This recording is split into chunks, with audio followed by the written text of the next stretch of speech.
Hello, hello, hello, and welcome to another episode of Activating Greatness, the show where we dig into what it really takes to lead with purpose, inspire performance, and create lasting impact. As always, I'm your host, Alec McChesney, and every episode we sit down with leaders, thinkers, and change makers who are unlocking potential in themselves, their teams, and their organizations. Here, we talk about the real stuff: leadership that drives culture, strategy that creates momentum, and the mindset that turns good intentions into game-changing results. Because greatness, it isn't a title, it's a choice. It's something you activate every single day. So thank you. Thank you for listening, for showing up, and for being part of a community of leaders who refuse to settle for good enough. Now, let's dive in and meet today's incredible guest. Today's guest is Lisa Calicchio, Senior Vice President and Chief Human Resources Officer at WCG. Lisa brings nearly 3 decades of global business experience across hospitality, pharmaceuticals, drug development, and life sciences. She has served as both a commercial leader and HR executive, including running a $200 million business as a general manager. Known for her strong business and financial acumen, Lisa is a commercially focused HR leader who is passionate about helping organizations and their people simply work better. She's also deeply committed to challenging assumptions, encouraging curiosity, and building environments where clarity and understanding drive performance. And today, we're going to talk about how to actually make work better. We're going to talk about why seeking to understand is a leadership superpower, how clarity drives performance, and my favorite, why great leaders reserve the right to get smarter. Lisa, thank you so much for joining us on the Activating Greatness podcast. Everybody that listens can probably tell how excited I am for this episode. I know you're excited. You mentioned the hard part about this is going to be keeping us under the time limit because of the topic that we are going to dive into today. But before we do that, I'd love to give you the chance, Lisa, to maybe further introduce yourself to those who aren't familiar with you yet. I think you did a nice job, Alec. I would just say I'm a regular person. So sometimes people see titles or they see HR and it's like, I'm just a real person, like hopefully your listeners are as well, trying to make sense of the world around me every day and just trying to learn more about it. And also just living in a world of reality. Life is not perfect. And I think one of my passions is helping people navigate an imperfect world of work. So I look forward about keeping it real, which is one of the things that drew me to this podcast. Real solutions, real things, practicality, hopefully some tips that have helped me can help your listeners.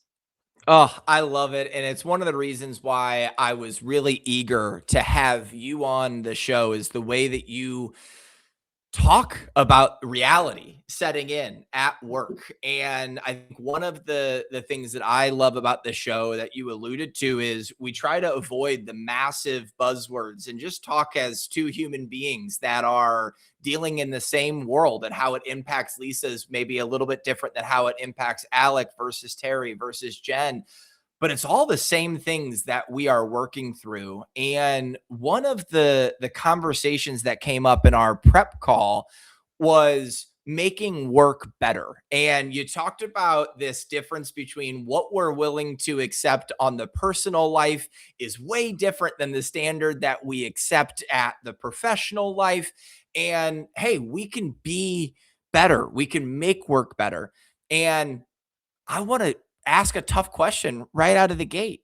What does that actually mean, Lisa? When you say, hey, we can make work better, what does that mean from your experience? And where do we get this wrong as leaders within this concept of making work better for the individual and for the organization?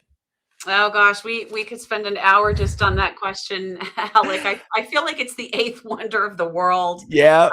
How do we make work better? So you said that this is a podcast where we keep it real. I'm going to keep it real, not speak in euphemisms and just speak from my experience. I reflect back over my career, and I've been both on the business side and I've been on the HR side. And I've seen decades of coaching, consultants, engagement programs, leadership interventions, HR interventions. And yet, frankly, we still hear from a lot of people, work sucks, right? Keeping it Mm-hmm. real. Quiet Yeah. quitting, the scary Sundays that we all talk about. So I would ask a rhetorical question. If all of these interventions, the coaching, the engagement surveys, the training, the individual development plans, if that all worked, why do people still say work sucks? So Mm. I have two, I break it down into two pieces. Again, one gal's view of the world. I think number one, the work itself is broken, and I'll elaborate on that.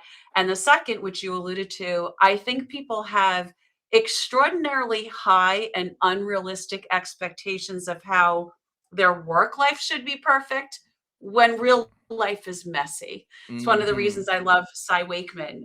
She talks about drama and life is messy, and how do you live in the messy middle. So let me elaborate just a tad bit on both of those.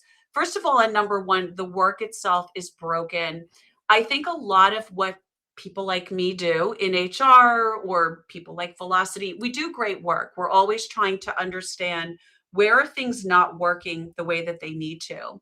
And I think sometimes we're actually helping people just deal with the situation they have and deal with the symptoms of work that is broken versus actually pushing how do we fix work. And I think one of the things that really drains employees, they don't mind hard work, they don't mind the effort, but what they're unclear of is that their work is disconnected from outcomes. And what do I Mm. mean by that? For example, goals aren't clear. How does my role relate to, for example, my company? What is WCG trying to do every day?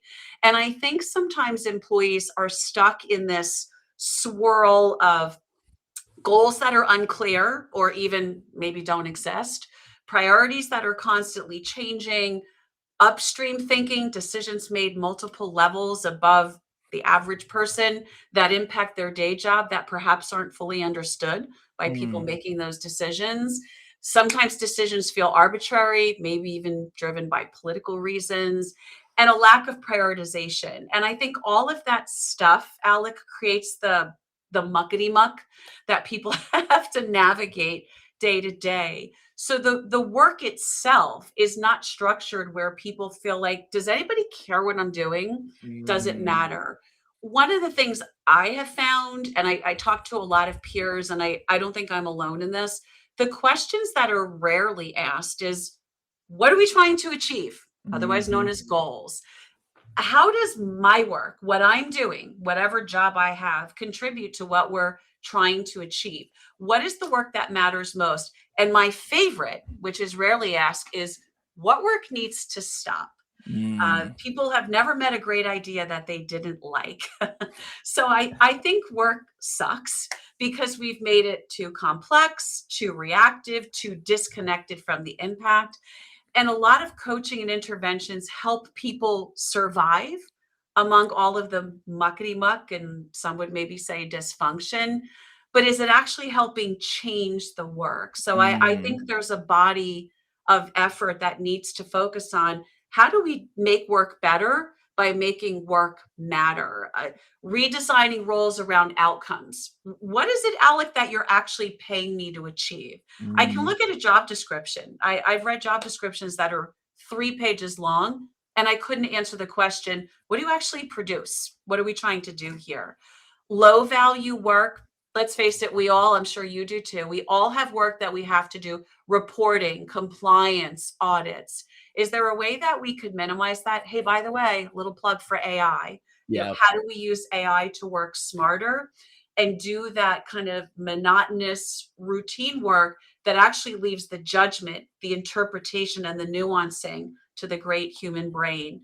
So removing the friction, and then teaching leaders to just stop certain parts of the work, not Mm. helping people cope with it, but what should we stop doing to make sure that we're doing what really matters? So I think that's the piece on fixing the actual work. So I'll pause there for your comments before we get into people expecting perfection in the work. Oh, I tell you what, you said we could talk for an hour on this. I think we could go for a lot longer, and there are so many areas that I wanna jump into. But the first is my bad podcast question. I think I told you that I'm allowed one bad podcast question every episode. I think I might have a couple in this episode because they're usually tougher. They come from your answer. And everything that you are saying, I don't think people would disagree with, right? Everybody is on the same page. They hear someone like you, who I know you said you're a regular person, but I consider you a brilliant thought leader in the space. You're on stage, you're having this conversation. Yes, absolutely. But we're not able to go from this surviving methodology to thriving. All of the fixes feel like band-aids. All of the fixes feel like, hey, I might just take a little Tylenol and I'll feel worse later tonight. But for right now, I can get through the 8 to 5 in order to do what I need to do. And you walked through a couple of questions, the job descriptions, some of these things that we can do to tangibly change it. But I know there's a lot of leaders who are sitting in this position and seeing the concept of changing it entirely, feeling like climbing Mount Everest. And it's not possible for us to hit goal to meet the standards of expectations from our private equity group or from our board or from managing up and try to change the way that work has frankly been done for the last 100 years. And certainly the expectations of 2020 to 2026. So with all of that said, my bad podcast question is, without even giving examples of how we could actually do this, what's the response to a leader who says, I agree, but I don't have time for that. I can't prioritize this for our organization over all of the other things that are coming our way. I would say, Alec, this is an additive. It's not on top of. This is fundamentally changing and incorporating the way we work in new ways. Yeah. And so it's the same thing I hear when folks say, I don't have time to think strategically. It's not a separate, you don't put a meeting on your calendar. I'm going to sit and think strategically for an hour. Although actually I do that. There's times I just block time to think. Yeah. But thinking strategically to me means you're being planful, you're being intentional. This is the same thing. So looking at everything that crosses your desk, and this is something I'm really doubling down on in 2026. Everything that crosses my desk, I have my company goals. They're taped on the wall right behind me, which you can't see. They're behind my monitor. Everything that crosses my desk, I'm asking myself the question, how does this contribute? Does it contribute? And if it doesn't, I'm going to ask the question of my leadership. We can't have 25 priorities and first of all, expect to do them all and certainly expect to do them well. So I find it's a series of asking questions to get to what really matters most and looking at perhaps discontinuing things, outsourcing things. Can you outsource things to AI? We've all got access to this great tool now, whether it's Copilot or Claude. I do compliance reporting myself. I'm looking at Excel. I'm doing pivot tables. Now I'm actually learning ways to use AI to do some of that baseline work. So I can actually do the thinking, the judgment, the recommendations. Does this matter in our context? So I don't know that I would settle for the excuse that I'm too busy. Invest some time in understanding, first of all, what your company really expects from you. They should be able to answer that question, although I know there's companies where people probably don't have that. Second, what tools are you using? Get yourself skilled up in basic AI. Microsoft offers free courses. They're all over the internet. If you're a type of person where, again, I get sent files of data and you analyze this file and tell me what's important, Copilot can actually do a nice job of getting me 80% there. That 20% is the magic. What do I do with this? Do I agree with it? And most importantly, what does this mean in my context of my world? So I think some of it involves in change. It's no different than someone who says, I'm going to get healthier in life. I'm going to make different choices. It's not additive. You're just pivoting how you're doing what you're doing. And you're perhaps maybe pausing when you're looking in the refrigerator like I am. Do I take some of the leftover Easter cake from yesterday, or do I have blueberries? Yes. You're asking yourself questions and you're being more intentional till you form those new habits. But I think a lot of it comes back to, am I clear on what the goal is? Because if I'm not, I'm going to have a harder time prioritizing. And sometimes if you're a junior level employee, 7 levels down from the CEO, you may not always be clear on what the Mm. organizational goals are. Make a point to find out what they are so you can realign and reset your work against it. Yeah, I think it's a great lesson for anybody listening at any level that you have the right to, I always say, calmly demand clarity, right? If you Of can calmly course. demand clarity in what you're doing, why you're doing it, and you really believe in, it appears, Lisa, this art of asking questions of ourselves, of others on our team, and it really being the key differentiator in maybe disputes or in conversations internally. If you can ask the right questions, you're going to gain more clarity. You're going to understand what the true priorities are in order to be more successful. And I think as a leader in today's environment, you can't just accept I'm too busy to think about this. I love the way that you positioned it, because if you get this wrong as a leader, you're risking losing a lot of your human beings to other jobs in 2026, Mhm. 2027, 2028. This future of work and the era that we are in of job hugging right now is going to continue to evolve. And I don't know the answer of where it goes in 2027, 2028, but the leaders and organizations that get this right in terms of how to think and how to reposition work internally and externally, they're going to be the ones that really succeed. I find, Alec, that sometimes you can ask the question, what's the goal? What are we trying to achieve? Even to senior leadership teams. And you ask 5 people and you get 12 answers. Yes. So Yeah. even, and I literally this morning, my first meeting today, somebody put time on my calendar about a form of all things. Okay, but can you review this form? I have question. Who's it for? What's the purpose of this? So instead of just asking me to look at, did I check the right boxes? I wanted, it turned out it was a tax form. I'm not an Mm, expert on tax forms at all, but I pay a lot of attention because they have big implications. But I said to the person, can you just give me the context? Because you're asking me to give my opinion on something that I'm not mm, well informed of, but it has consequences.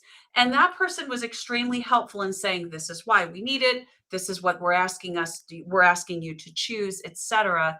So I personally find questions, number one, people love to talk about what they do and what yeah. they're trying to achieve. So I was talking to this person who's a tax specialist, and I got a whole lesson about something I didn't know anything about. So I learned, but it helps me make a better decision. It's not just look at this form and tell me that it's okay. It Mm, has meaning. And it also, I find it's very helpful to get people to state goals out loud so everybody understands what they are and they mean the same things to people, because there are wild interpretations and mm, divergent interpretations. Everybody can look at the same goal and have a totally different implication of what that is. If you're an ops person, a commercial person, an HR person, a finance person. So yeah. it may not be the most glamorous stuff, Alec, but I find it's where a lot of things go off the rails from the get-go. It's also a lot of causes of friction. There's just Mm, ambiguity and a lack of clarity. And when that happens, people start to assume things, there's conflict, and a lot of it is simply because we're not operating off the same song sheet. yeah. There was so much good there. I'm like, I'm already looking at the clock and just knowing that I'm gonna have to make a request that Lisa comes back on for a second episode in the second Uh, half of the year, Lisa, because everything you're saying, everybody needs to hear. I want to pivot off of this art of asking questions and take us down that pathway. One of the conversations that came up in our prep call was the assume positive intent. And for those that are watching on YouTube, maybe you can see my little sticky note that says assume noble intent that I've taken with me for 3 or 4 different years now and different desktops. And this concept of seeking to understand versus jumping to judgment in an immediate work interaction. And I think this art of asking questions is a part of that, as one of your strongest beliefs is being tied to seeking to understand, assuming positive intent. Why do you, Lisa, think that in the workplace we are quicker to jump to judgment and to jump to judgment quickly? And how can leaders and individuals start to break that pattern? This is something that we hear at Velocity all the time when we go through the birds and we start talking about communication styles and Mm. personality styles. We hear, and Al said this, and a eagle was so frustrated, and they just weren't even having the same conversation. They weren't in the same jurisdiction at all, and there should have been no friction. But the way it was interpreted versus the impact that was, intended were completely different. So, pretty big question here. But why is that so important to you as a leader, and why is that our nature at work? To go to judgment rather than to seek to understand. Well, I hate to break it to you, Alec, and I hate to break it to the listeners, but your brain is not wired to help you.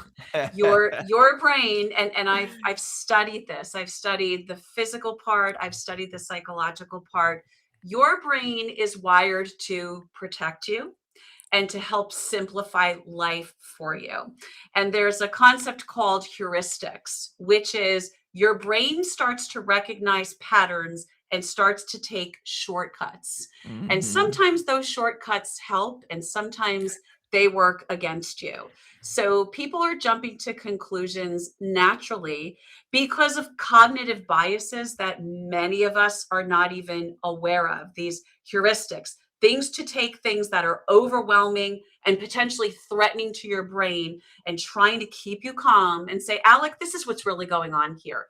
100% of the time, this is what's really going on here. And guess what? Maybe 20% of the time, your brain took a shortcut to a wrong conclusion. It Mm. also goes back to what I talked about in question number one about fixing work. We are more tolerant of a non-perfect reality in our personal lives because of family ties, relation ties, right? You can't choose your family. You sometimes can't choose your neighbors. You can't choose your friends. But I find that this is it's all intertwined. For whatever reason, through our lives, we've had good teachers, we've had not so good teachers, we've had good friends, we've had friends who've hurt us, we've had relationships that have been great, we've not had good relationships. Some people don't have great parents, what Mhm. name it. We tend to be more tolerant in personal life because again, of the emotional connection. You don't always have that in the work environment. Some people, I know somebody who they had 6 managers in 1 year. It's Wow. impossible to become tied to somebody when you have 6 managers in 1 year. So you've got kind of the emotional thing going on, and you've got the science of how your brain works working against you. Change is hard. Mm. Change is threatening. Change is instability, whether you're trying to change your diet or you're trying to change your attitudes about work. And your brain is not always being helpful. So creating new habits, very hard. I mean, it's what, today's April 6th. Who's still got New Year's Yeah. resolutions that are Mm. intact, right? They probably went out the window in February. So there's a lot there that is working against you. How do you mitigate that? Number one, for me, what I found very helpful, recognize it, call Mm. it. I've studied it. Your brain chemicals and your brain composition, it's wired against you. It's wired to take these shortcuts that many times are helpful, but many times are not. So if you recognize that in a moment of conflict and you want to assume noble intent, you have to physically train yourself to do that over and over and over again. And Mm. one of the things that I felt I felt has helped me very much is recognizing it and the benefit of pausing, suspend judgment, suspend reacting, suspend disbelief, suspend cynicism. I'm an owl by nature. You talk about the birds. I'm an owl dove. Us owls can be cynical. Show me data. In God I trust, all others bring facts and data, right?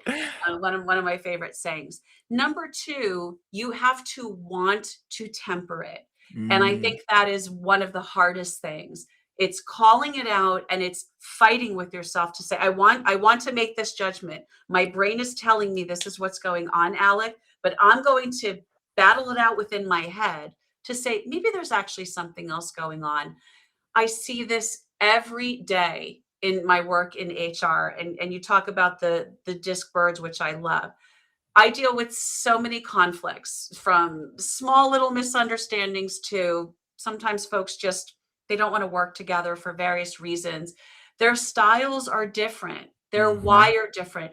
They're not bad people. Somebody doesn't think you're a jerk. Somebody doesn't they're just not out to destroy your life. They're Right. just fundamentally the output of a completely different set of circumstances, life experiences, values, filters, your anatomy. All of those things make life messy, like Cy Wakeman always says. And so when you stop and you recognize that, I found I can actually talk myself down from a ledge. I'm an Mm, owl. In the absence of data, I'm going to have a million questions. You talk about me asking questions.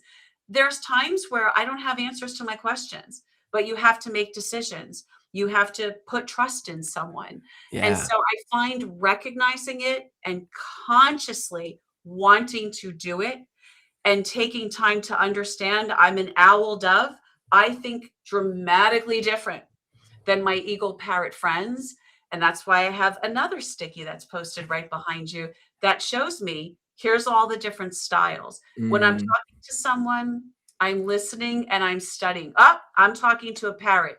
I'm not going to get past the second slide of my presentation. So let's talk about how this feels. yeah. Let's talk about how this lands. I'm talking to another owl. I got 30 slides ready to go. Mhm. Tell you why this is right. So I find just recognizing it and being conscious that this is something I want to work on.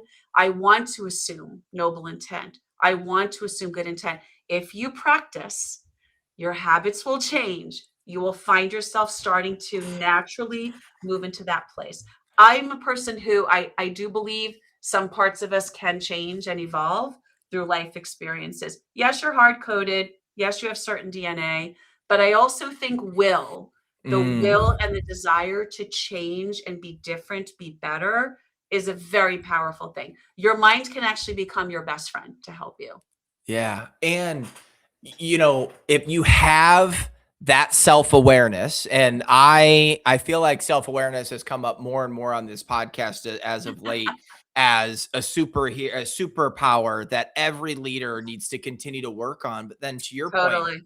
not only your self-awareness of yourself, but self-awareness within your team. And how does my owl nature impact Lisa's parrot or vice versa? I am 100% parrot with like 5 extra% eagle. And so how I live on a day-to-day basis and interpret information and how I share information is going to be a lot different than Lisa. But the more self-aware I am of that, the more I'm able to flex my owl and move into a little bit of dove, just to try to meet in the middle. And Yeah. we talk about it as, especially with the birds, the golden rule is treat others how you would want to be treated.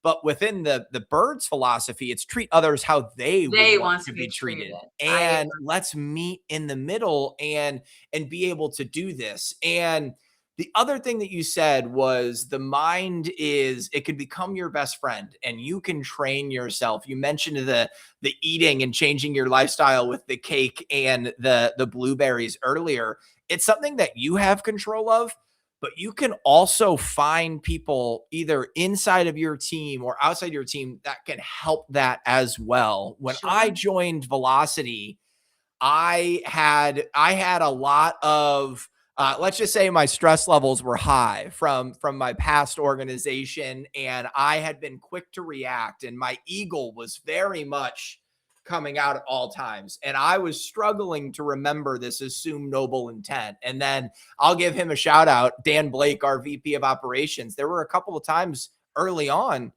where I could feel myself getting ready to raise up, and I took a step away and I called him.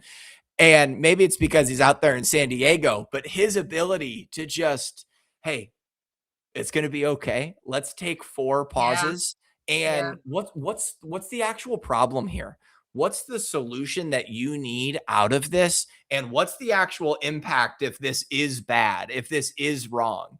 And then you have a 5-minute conversation and suddenly I'm back down to square one and hey, here's what I'm looking at. Here's the problem. And it's just a continual training of myself, but also counting and asking other people to hold me accountable to not judge so quickly and to not move so fast at times. And it can really become a part of your team's culture too.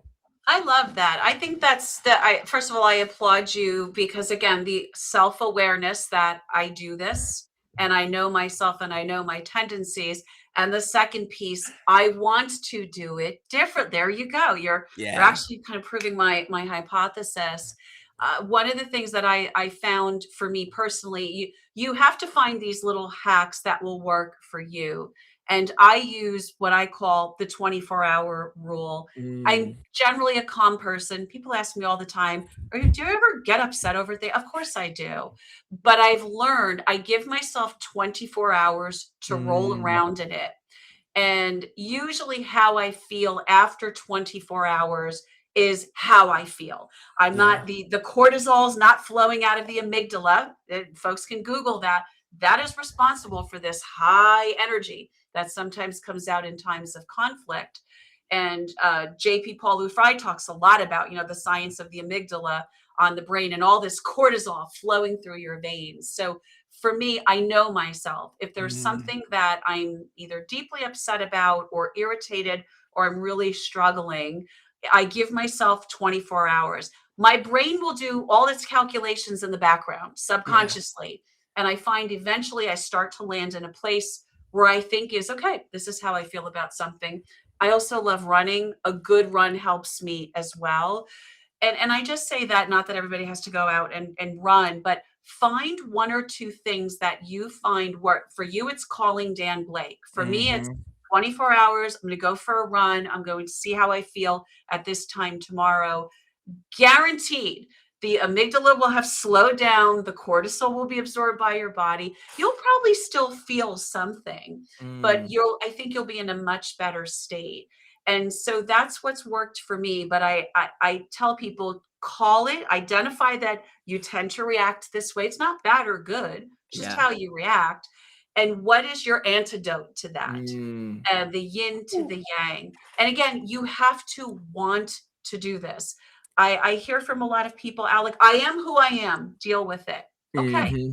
I think you're going to be limited because that just sends a message to others.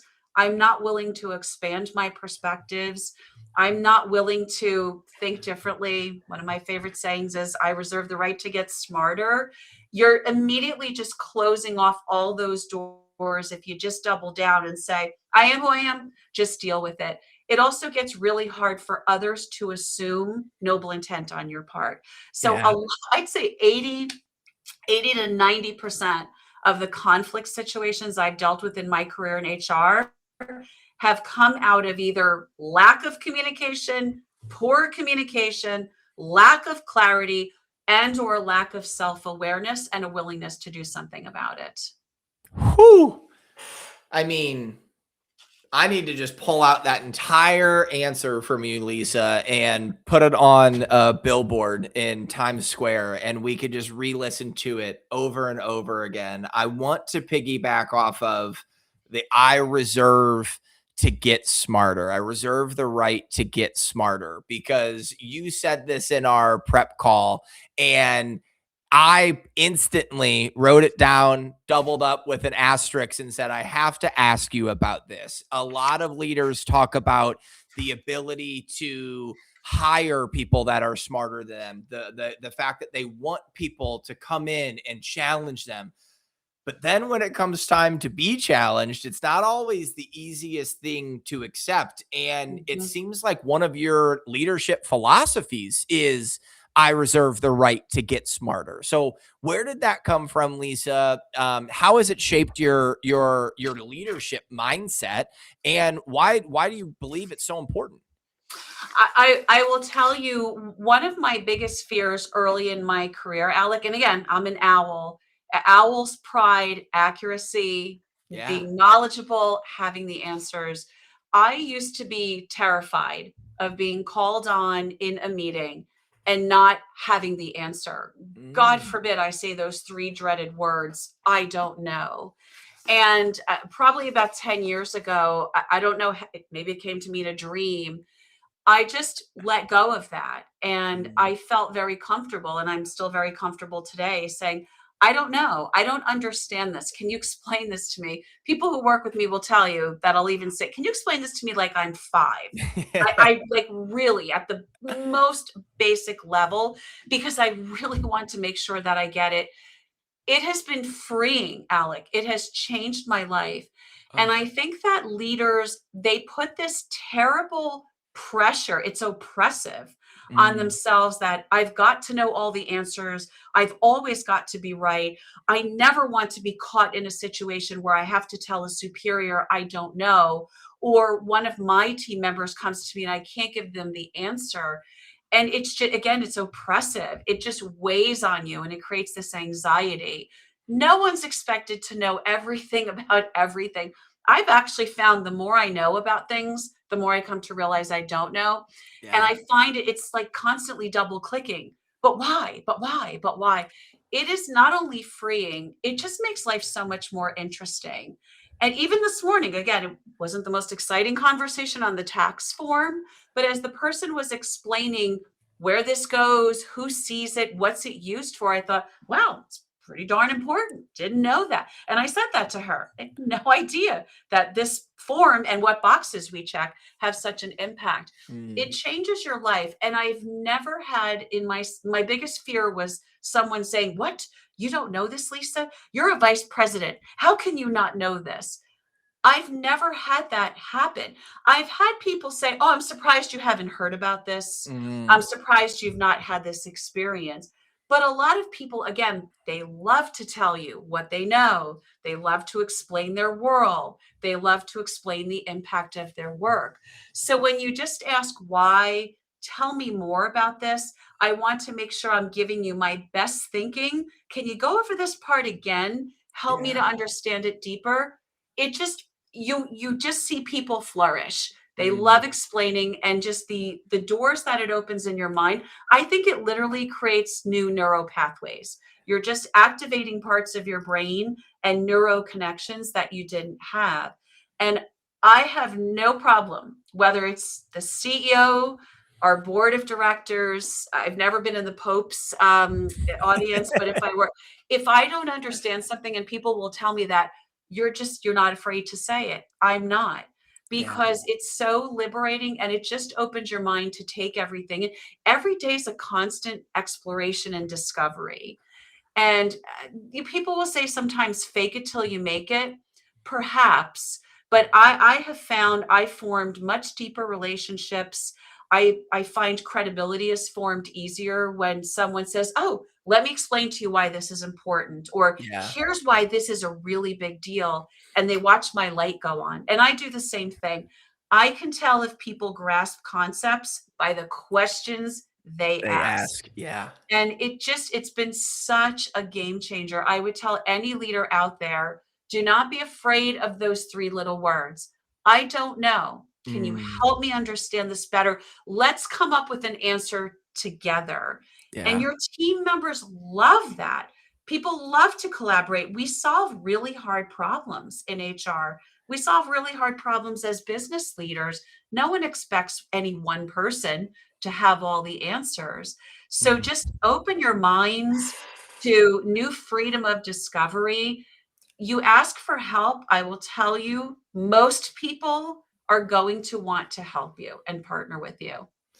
And and within your team structure, when you ask those questions, they're going to feel seen and heard and understood and part of the solution as well. And I think there's so much good within this. I reserve the right to get smarter. And I love the angle of how you explained it. And I appreciate you doing it, because I was even going in the different direction, just in terms of being a lifelong learner Of and being course. comfortable saying, hey, I don't know the answer to that, but I'm going to figure it out. I'm going to go and I'm going to learn. I'm going to read. I'm going to call on the right people, and we're going to solve it. And I love how you described it as liberating and freeing as a leader, but I also see it as an unbelievable culture play to get more engagement as well from your team, because they're the expert in tax or in another topic for a reason. And when you start to ask those questions and that light flickers on for you, what a beautiful moment for them as individuals to be able to have that relationship with somebody who is on their leadership team or somebody that they report into as well. Yeah, you're reminding me of something, Alec. I don't know. He just popped into my head. Someone that I worked with a couple of companies ago. I remember we were in a leadership team meeting with our CEO, and this person was probably one level down. He was an invited guest into one of Yeah. the executive team meetings, and the CEO asked me a question. I don't even remember what the question was, and I said, I don't know. I have to really think about this. I need to look into this. I want to understand it better so I can give you my best thinking. I'll come back to you.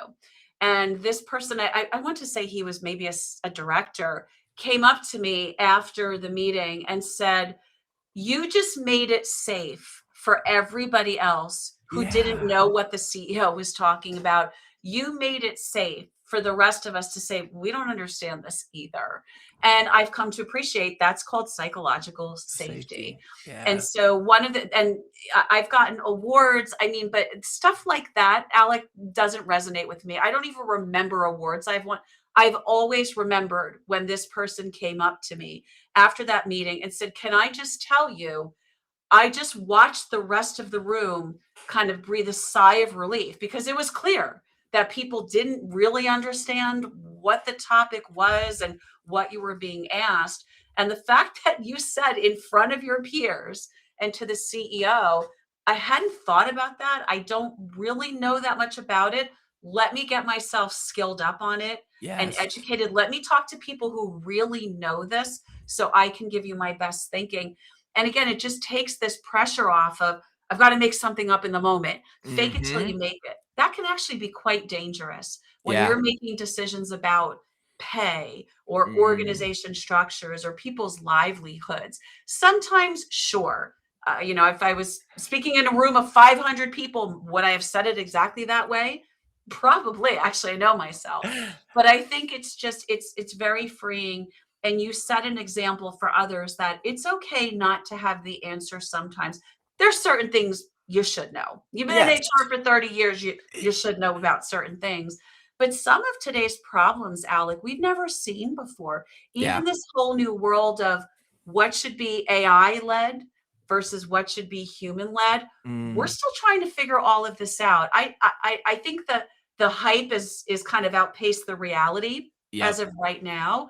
That's going to become more clearer, but I'm starting to get a better feeling of what these tools are, what they can do, so I can give people better thought out opinions and answers when I'm asked. So I'm by no means an expert, but I cannot overstate how freeing it Mm. is to say those words and watch people just come. They all, here's why this is important. Here's what Yeah. this means. This is why this is a big decision. There's only one place to go from there, and that is up. Oh, I goodness. This is why the episode is going to be so well loved, and why we call it the Activating Greatness podcast. I've only got you for a couple of minutes left here, Lisa, and I want to be respectful of your time, which means I have to hit you with 4 rapid fire leadership questions before we get Ah, you out of here. 30 seconds each. Are oh, are okay. you ready? Okay. What are the answers? Maybe I don't know, but let's go for it. Let's do it. Let's do it. Question number 1. What is one leadership habit that you rely on every day? Oh, for sure. Asking what's the business problem we're trying to solve. Everything that crosses my desk, does it relate to the goals? If not, what business problem is it trying to solve, or what opportunity are we trying to take advantage of? I probably annoy people with that question, but I do it every day. And they know it's coming at this point. They do. You They set the do. expectation for what right looks like, and I love that. Question number 2, what's the most underrated skill that a leader needs in order to be successful? Humility. Hence my rant on being okay with saying, "I don't know." Yeah, that reserve, I'm telling you what, I reserve the right to get smarter I needs do. to be everywhere. So good. You On can the you can trademark it. I love it when listen. I hear other people repeat it because I Oh, believe it so passionately because it's true. We all do, whether it's your personal life or your professional life. yes. Yeah, absolutely. On the flip side of that question, number 3 is what's something that great leaders should stop doing? Great leaders should stop doing. Stop thinking that you can save every employee. So again, this is about getting real. Great leaders are great leaders, but sometimes you just have people on your team for whatever reason, may not be a fit. And great leaders think they can coach everyone. I can turn everybody into a rock star. I've thought that myself. I work in HR. Sometimes you just can't. And Mm. knowing when to say when can be really hard for a great leader. Those tough decisions that we have to make in that They come position. up, they Yeah, do, and yeah, again, I work in HR and I don't love those decisions, yeah, and I've seen sometimes leaders let things go a little bit too long. I can get them there, just yeah. another month, just another this, just another that, and sometimes folks are just in a role that doesn't play to their Doesn't skills. fit for them. Yeah, absolutely. Last one here on the rapid fire. What's the best leadership advice that you've ever received? Experience is what you get when you don't get what you want. Every Ooh. experience in life counts for something. And I forgot who said that to me. I'd love to give the credit. I live and die by that. Even bad experiences, Yeah. you take life lessons away from them. Not that I want people to rush out and have bad experiences, but I would say a bonus one too that I remember all the time from Andrew Stewart, who we hired at Merck many years ago into our development program. It was say what you mean what you What you say. say, just don't be mean when you say it. Ooh, I've never heard that the last part of that. I've only ever heard the first part. I love that. Don't be mean when you say it. You absolutely crushed the rapid fire questions. Under 30 seconds for each of them. Did I? Oh, Incredible. I'm You surprised by did. that. Lisa, who is somebody that we should interview next? We ask everybody on this show, who is another leader in your world that you've worked with, that you've been connected with, that is doing meaningful work that the Activating Greatness audience could listen to and learn from? A couple of my Yeah. HR and leadership idols come to mind, Alec. Robin Mingle, who's the Mm, CHRO of CompScope. You want to talk about getting real? There is no one more raw, professionally raw, and authentic than Robin Mingle. She is one of my go-to sanity checks. I Laura love that. Femularo has always been one of my HR leadership heroes back from our days at Johnson and Johnson. She does now organization coaching and executive coaching. And I've recently become acquainted with a really fascinating woman, former CHRO, named Renee Caspar. And Mm, Renee has retired from the CHRO chair and now pivoted toward being a futurist, predicting and studying the future of work. And she's heavily incorporating AI, but really just what is this all going to look at? What is work anyway in this new world? So I find her conversations, she and I talk a lot, absolutely fascinating. I think she's got a whole different lens on which she views the world, which I find so interesting and fascinating to unpack. So those are three folks who they would kind of be at the top of my playlist. absolutely. I always pull out the video of our guests hyping them up and share it with them. And so I will absolutely be doing that for those three. Lisa, this has been exactly what I thought it would be. I know that we could talk for multiple more hours, and so maybe I'll be able to coax you back into an episode later in the year. But I want to give you a chance. What's the send-off message? What's the final takeaway of everything that we talked about today? We jumped all over the place, but if you had one message to leaders that were listening to this that you wanted to share with them, what would it be? Don't confuse simple with easy. A lot of things that I talked about today are probably not news to anybody and not rocket science. And they're simple. They're simple Mm. concepts. Recognize your self tendencies. Want to be different. Simple, right? Just do it. Like Nike, just do it. Not easy. So people sometimes, oh, simple. Everything simple is easy. It is not. I try to keep it simple for folks, but it takes discipline. It takes motivation. It takes you wanting to. Not easy. Not to discourage anybody, because it can be done. You and I are proof of that. But simple does not equal easy. It takes work and practice, but you've all got it in you to do it.